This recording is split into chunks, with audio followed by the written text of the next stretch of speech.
Hey y'all, it's Cheryl with Old Fashioned Southern Cooking. Happy first day of fall to each and every one of you. And most of you know this is my favorite time of the year. And there's always some good recipes during this time of year that I enjoy making, and I'll share those with you as we go along. So anyway, today I wanted to bring y'all on because we're going to start the first day of fall out just right. And today we're going to make my cinnamon roll Cinnadust cake. And this cake is really good. And this cake has got a topping that you swirl in the cake mix, and then it's got a glaze that you pour over top of it when the cake cools down. So it is really, really good. So anyway, if y'all give me just a minute, I'm going to show you everything you're going to need to make my homemade cinnamon roll Cinnadust cake. So give me just a minute. Alright y'all, let me show you everything you're going to need to make this cinnamon roll Cinnadust cake, okay? And first of all, you're going to need to preheat your oven to 350 degrees.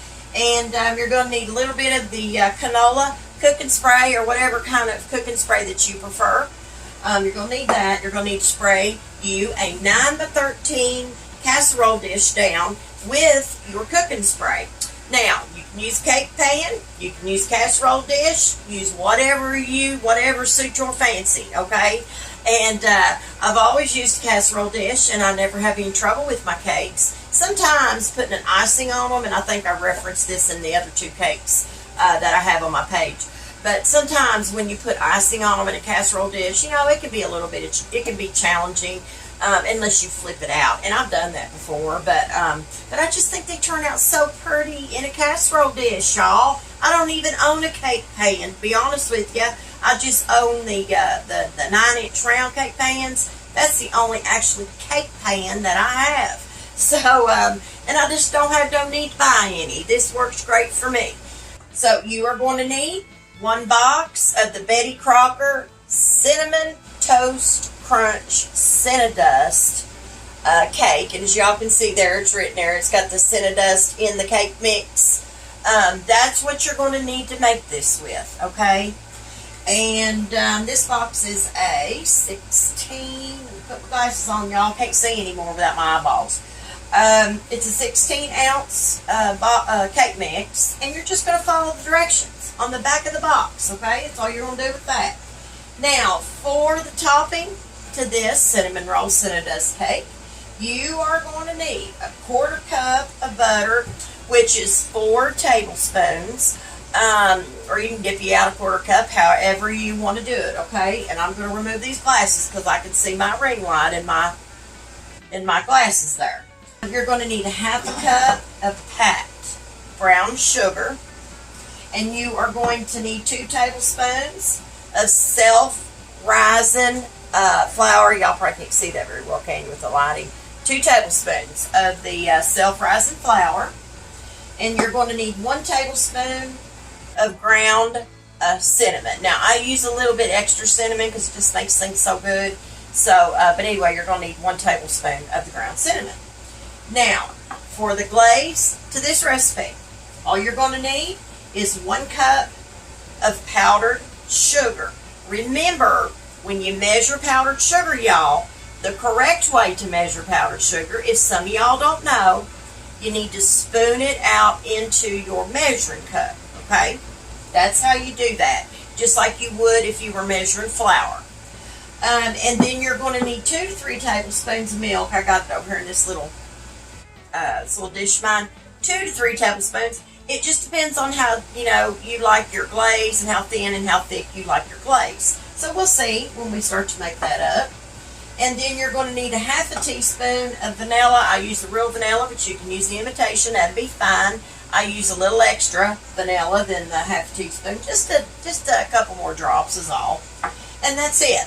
That's all you're going to need to make this. So anyway, what I'm going to do is I'm going to get y'all a little bit closer. Our oven is preheating. It's just about ready. And we're going to go ahead and get our cake in our KitchenAid mixers. If you don't have a KitchenAid mixer, you can use a hand mixer. That'll work fine. If you don't have a hand mixer, use a whisk and whisk it in. But you're going to have to work your arm a little bit now, at least 2 minutes, you need to mix that batter with a whisk, a spoon, or whatever you have on hand, okay? So I'm going to get y'all a little bit closer, and we're going to go ahead and get our casserole dish sprayed so we can get this cake going. So give me just a minute. Okay, y'all, let's go ahead and get our casserole dish greased with our cooking spray. Just spray it in there pretty good around the sides. And I kind of do it away from my other appliances and stuff because it gets all over them sometimes. So I just kind of spray like this a little bit. So go ahead and get your casserole dish sprayed down with your cooking spray pretty good, okay? And then we're going to set that to the side just until we need it. I'll go ahead and crack my eggs. Most of you know I do that to make sure they're good because I've run into bad eggs before.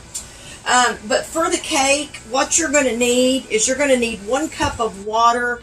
You're going to need 1/2 cup of oil, whatever oil you like. I use canola.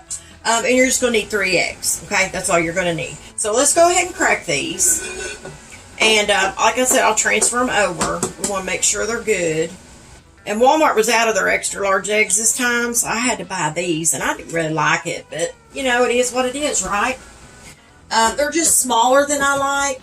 They're supposed to be a large, but they look like a small to me. Whoops. I'm about to do wrong here, y'all, already. Well, that one was good, thank the Lord. If not, I'd have been in trouble. We got 2 of them in here, and we're going to go ahead and transfer these over to our dish. And here's our 3rd one. Whoops. Can't have a shell in there now. We don't want a Cinnadust eggshell cake. Right? So what we're going to do is we're going to add this 3rd one to this bowl. Okay, y'all, let's get this cake mixing. I am using my flex beater to mix this with. So, I hope y'all can see okay. So what we're going to do is we're going to go ahead and add our cake mix to our mixer bowl. So go ahead and add it. Of course, normally I would sift my cake mix, but I can't sift these because they got them little bits of cinnamon stuff in there. So I can't sift these, but it seems like it looks pretty good. So we're good with that, okay? So just so y'all know, because I know some of you know, you might be wondering why I'm not sifting that cake mix, and that's why. So add your water into your cake mix. Here's 1/2 cup of the canola. Go ahead and add that. And lastly, we'll add our eggs. But what I like to do is like to get it mixing first. And I'm going to have to start this out on the stir speed because we need to get this mixed in just a little bit before we add our eggs. And I hope it don't jump out too awful bad. There we go. No, it'll be okay. Oh my goodness, it smells delicious, y'all. Okay, what I'm going to do, I think, is I'm going to leave it on the stir speed and then we're going to add our eggs. Okay? We'll do that right now, and I probably won't be able to add one at a time, I don't think. Yep, there's 1. There's 2. And there is 3. Alright, we'll let that stuff kind of drain out there. So what we're going to do here is we're going to turn the mixer up, and we're going to have to stop one time and scrape the bowl down. You do not want to overmix your cake mix. I've stated it before in my other cake videos. You really only want to mix it for 2 minutes. Now, if you still see in the 2 minutes time that things are not mixed correctly and there's still stuff in your bowl, just turn it back on and go ahead and continue to mix it. But don't mix no more than 3 minutes, okay? So we're going to go ahead and turn this up, and I'm going to set my timer. And I'll be back here in just a couple minutes, okay?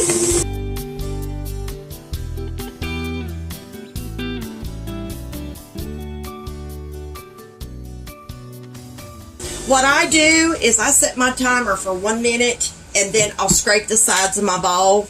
And then I set it for 1 more minute just to finish mixing whatever was on the sides of my bowl.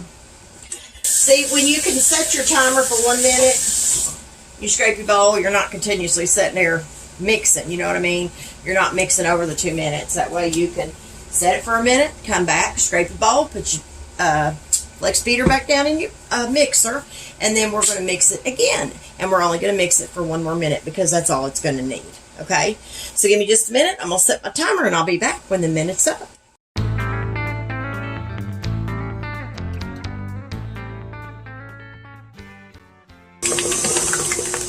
let's go ahead and turn this mixer off because the 2 minutes is up. So scrape the sides of your mixer bowl, scrape your flex beater off. And what I'm going to do is I'm going to bring y'all over here and we're going to pour this into our cake pan, okay? So give me just a minute. So let's pour this in our 9x13 greased casserole dish.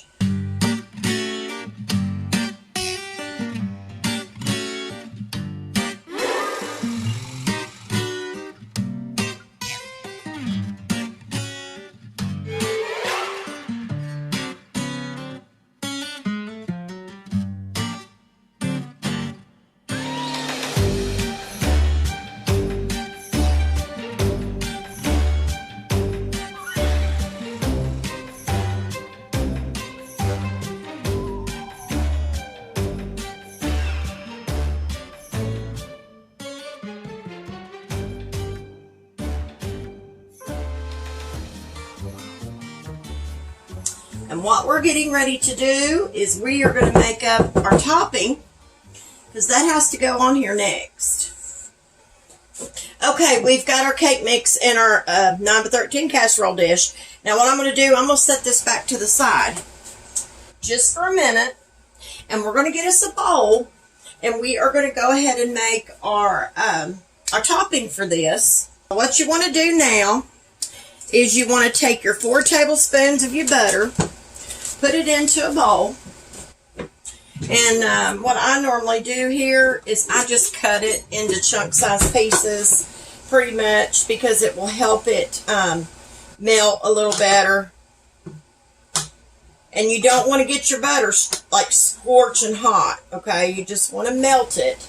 And if you need to whisk it on in, that's good too. So that's about where I usually get mine when I put it into my microwave. Okay, so let me go melt this and I'll be right back in just a minute. So we've got our butter, and what I'm going to do, if y'all can see, that's how I melt mine because I don't want to get this steaming hot. When you get it warm like this, the rest of it will just whisk on in. And I like the consistency of that. So what we're going to do is we are going to add our 1/2 cup of our brown sugar. You want to add this to your butter, okay? So I just kind of sprinkle it in there and get it broke up a little bit because you know how brown sugar is. Now this is the cane brown sugar. You're going to add your 2 tablespoons of your self-rising flour. And then you're going to go ahead and add your 1 tablespoon of your cinnamon. And I use a little more than 1 tablespoon, but not a whole lot. So go ahead and add your cinnamon. You can use a fork, you can use a whisk, whatever you want to use. But I like to use a whisk at the beginning here. And I like to whisk all this in together.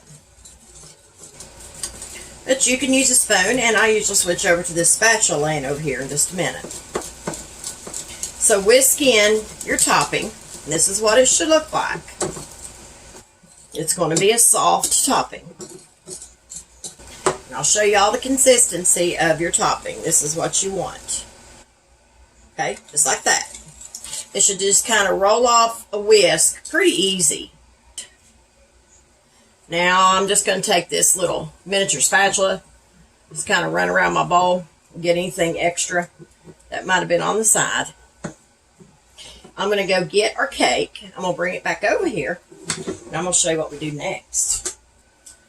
So what you're going to do with this mixture, but we got to get it off this spatula first, because you're not going to use a spatula to do this. At least I don't, but it's up to you, really.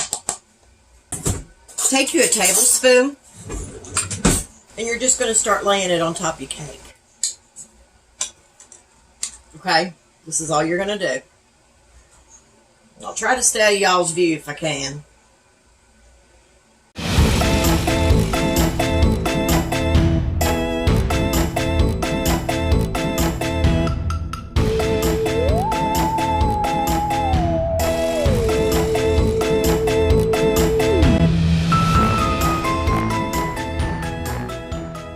So what you're going to do,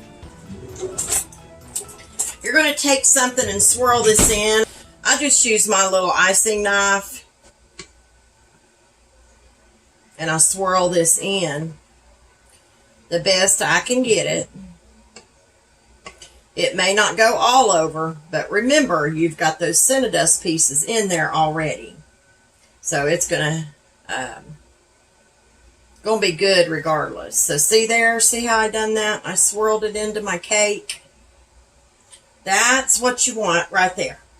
Now we're going to take this over to the oven, and I'm going to put this in there, and we're going to bake this for right about anywhere between 28 to 33 minutes, something like that, give or take, okay? And when it gets done, I'll bring it out and I'll show y'all what it looks like. But this has to completely cool before we put our glaze on top, okay? So give me just a minute, and I will be right back shortly.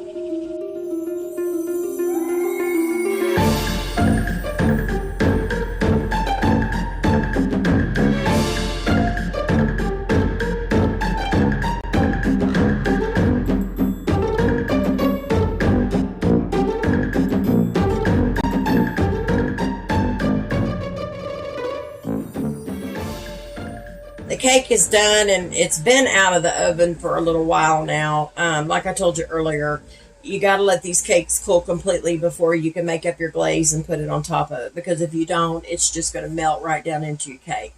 So you don't want to do that. So it's cool, and it's ready for the glaze, and look at that. Look how pretty that turned out.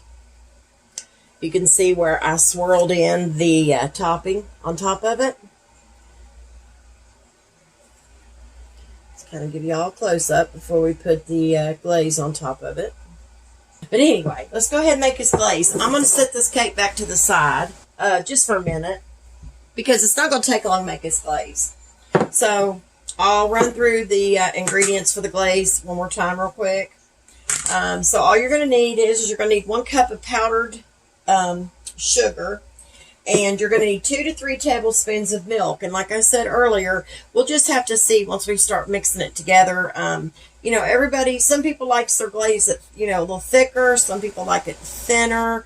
So we'll just have to see as we go. So anywhere between 2 to 3 tablespoons of milk, I'd tell you. And you're going to need a half teaspoon of vanilla. I had my vanilla measured out earlier, but I wound up spilling it. So I had to, I'm just going to use it from the bottle. And I've got my measuring spoon over here, but I usually use a little bit extra vanilla in everything that I make like this, because it just makes it so good.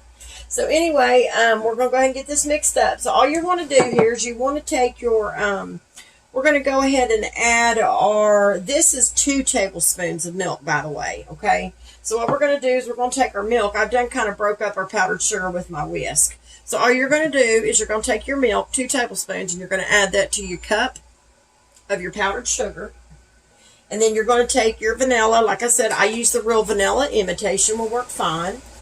And since I got my measuring spoon out over here, I'll go ahead and use it. So we'll measure out a half a teaspoon first. I'm already getting extra in the bowl there, as y'all see. So there's a half a teaspoon of vanilla, and I'm just going to add just a few more drops of that. It wasn't even hardly any, just 3 or 4 more drops of extra vanilla. And that's all I added. So all you want to do here is, I take a whisk, and I just kind of whisk it in together. So just whisk your vanilla and your milk in together, and that's all you got to do here, y'all. This is so easy. But just make sure you break up all them little pieces of powdered sugar, because I still see some pieces in there. And I will tell you, this is looking, you know what? I don't think I'm going to add any more milk, because it's looking like it's at a good consistency. If I can show y'all. It's looking pretty good. So I don't think I will, because if I add any more milk, it's going to make it super duper runny, and I would rather not have it runny. I'd rather have it a little thicker to put over my cake. That's just my preference. But you can do it however you want to do it. If you like it thinner, add you some more milk. Add you another tablespoon of milk. See how smooth that glaze is? That's what you want. Okay. So I'm going to go ahead and get our cake, and we're going to bring it back over here. And I think what I will do is probably use, I'm trying to decide if I want to use, I might just use a tablespoon to get it on there with. You can actually just pour it on top if you want to. I mean, it's not going to hurt anything if you do that. They're going to have poured on there anyway, because it's going to be hard to spoon like that. You can, but it's going to pour, so there's no sense in going through all that, right? So let's just pour this good stuff on top.